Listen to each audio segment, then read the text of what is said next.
Hello and welcome, again, my friends. This is Pastor Butch Paul. This is the 17th day of March, year 2010. Welcome to the broadcast. Wherever you are, I really mean that. We have with us tonight our regular guest. We have one once a month with us for an update.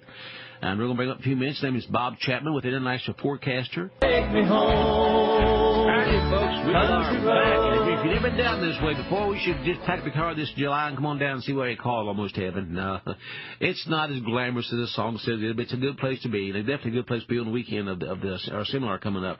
Let's go right to our guest tonight. This gentleman, if you listen to me now time at all, Genesis, needs no introduction. But if you're brand new tonight, listen on KCA out in California, by the way, welcome again to the family KCA. Or anywhere else this country has picked up the station just recently, our program. Welcome, welcome, welcome. And Bob Chapman was going to tell you tonight exactly what's coming down the pike here in the next few months in this country, economically and otherwise, quite possibly. He's probably the better qualified man of anybody out there that can do this. Bob Chapman, welcome to the program. Well, thank you. It's very nice to be back. It's good to have you back, Bob. I tell you, every time I think about you, I think about how long we've been doing this. 16 years. You know, I tell you, they went by fast, didn't they? They really did. Just like yesterday. They are. And the things you've talked about, I'm amazed. I will give you at least a 9% batting average on what you said. Now, it comes, and people expect, well, when you say it's going to happen tomorrow, it doesn't happen always that way. It may take a little while, but everything you say has come to pass, Bob. It really has. And I was going to have Ted Anderson tonight. Ted could not make it. I wanted to turn you two loose and let you have fun. I'd be lazy tonight, but he couldn't make it with us tonight, so we'll try to get through this. With your knowledge, we're going to have a good broadcast. But I'd like for you, if you would, if I'd like to ask one question, I'll turn you loose. If they pass a health care bill, Bob, what's that going to do to us economically? I know the health care is going to be going. We're going to lose our decent health care system. It's going to go to nothing. It's like Canada and everywhere else. What can we expect? Well, I think the main things are that it's all about people control. And with socialized medicine, really on a Soviet model, the government will be able to tell you who gets treated and who doesn't. Yes.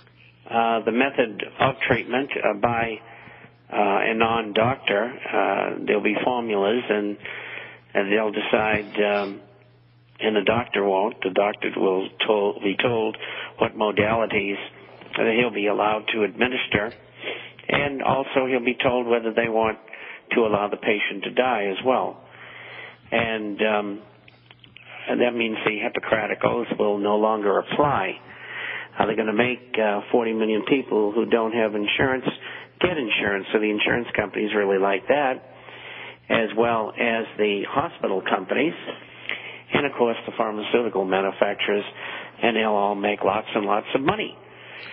And they'll be able to tell people where they're going to get treated, what doctors are going to go to. And I got a survey today by the AMA that said 42% of doctors are going to quit their practice if it passes. Wow. Well, now, I figured about 25% would, but 42% is substantial. And let's say some of them drop out. If we lose one-third of our doctors in the United States, I mean, you'll die waiting for treatment. Absolutely. That's a fact. That's a fact. And what you use, I mean, that is really unbelievable. I mean, if we lose a third to almost half our doctors, the system's going to shut down. There'll be nothing to do. But you made a very interesting point that, people say, well, the insurance companies are not for this. That probably isn't true. As you said, they're forced to buy insurance. As it did with car insurance in most states now, you're forced to buy car insurance. That made the insurance companies very happy. And the drug companies love this idea because it's going to be more drugs for sale. This is unbelievably right on the point. Now, economically, what's it going to do to us? I mean, it's going to be over $1 trillion. I mean, what's that mean to us?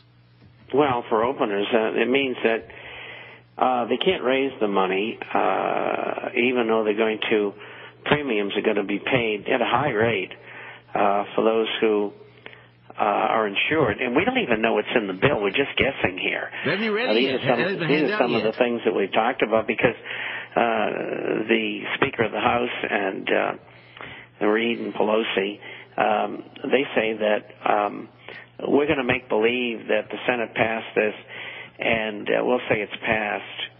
But of course it isn't. Isn't that phenomenal? And we're going to come back and tell you what's in it. That is phenomenal. That is absolutely phenomenal. Completely bypassing the Senate, the safety valve is supposed to be for the states of this country. Bypassing the Senate. And again, it's not even read. It hasn't been put out yet. The Congress has not. The Congress can't read it because they haven't given it to them yet. They want to vote on it Friday, and they haven't given it to them yet. 2,000-some pages, and they haven't had a chance to read it yet. Now, this is what's going on, folks. You better be calling your congressman telling them to vote for this. You're going to kick their butt. That's all I can tell you. If you don't do it, you're an idiot, because this is going to destroy this country. I'm sorry, I get on started here, Bob. Go ahead.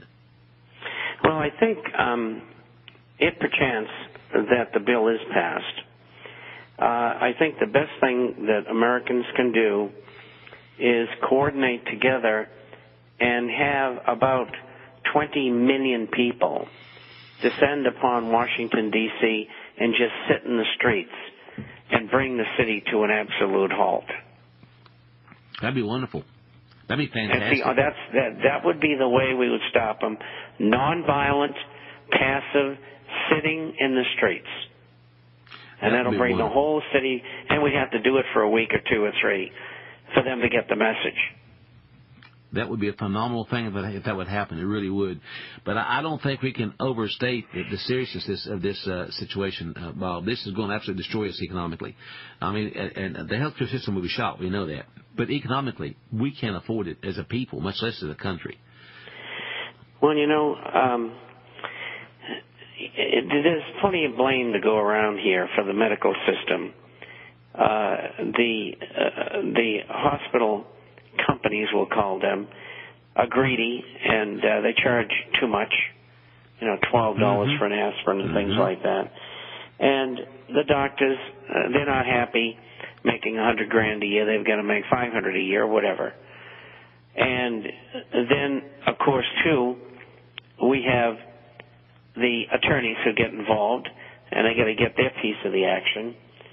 And so what we have is a system that functions in a manner that does not serve the public in a thrifty way. My wife had a bypass 7 years ago when we were living in Mexico, in Guadalajara, and the doctors said, well, do you want to go back to the United States to have this operation? And they had all trained at the Heart Institute in Phoenix after they finished their initial training in Guadalajara. And I said, well, why would I do that? And he said, well, we just thought you might want to. I said, do you know how to do this operation? And they said, yes. And I said, well, you're pretty good at it? Well, we think we are. And I said, let's do it. So I said, what would this cost me in the United States? And they said it would cost about $220,000. I said, are you sure it's that much? And they said, yes. Well, when all was said and done, my wife is as healthy today as she was 50 years ago. And so it was a perfect, magnificent operation. And with the room and all of the things put together. And it was a private room with an English-speaking nurse all the time. It came to $19,000. My goodness. Less than 10th of the price. This is what we're putting up with in America. And it's unfair. And something has to be done. But it certainly is not communist health care. And that's exactly what it is. Absolutely, that's what it is. It really is. Well, what other issues tonight do you want to tell the folks that are right now imminent, Bob, that's facing us as we speak? And I know some, for one thing, for sure. Inflation is real. The groceries are going up every week when I go to the store. I'm telling you, every time I go there, they're higher. What's happening with us as a nation with the dollar and different things? Well, the dollar had a rally on the USDX index, which is six currencies versus the dollar. And it went from 74 up to 81, and now it's back down below 80 again. And it tried to get higher and couldn't. So I think it's going back down to 74 here. And then it'll go to 71.18, and then it'll finally break it.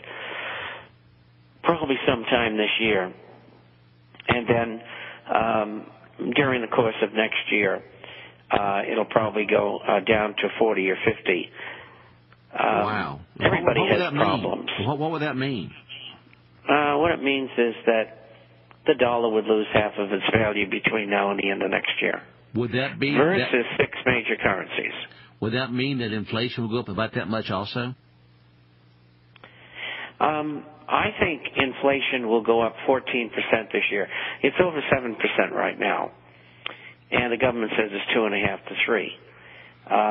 The government doesn't tell the truth, unfortunately. They'll probably say it's up 5.5% like they did a couple of years ago when it's up 14. We could have hyperinflation, and that could come about because right now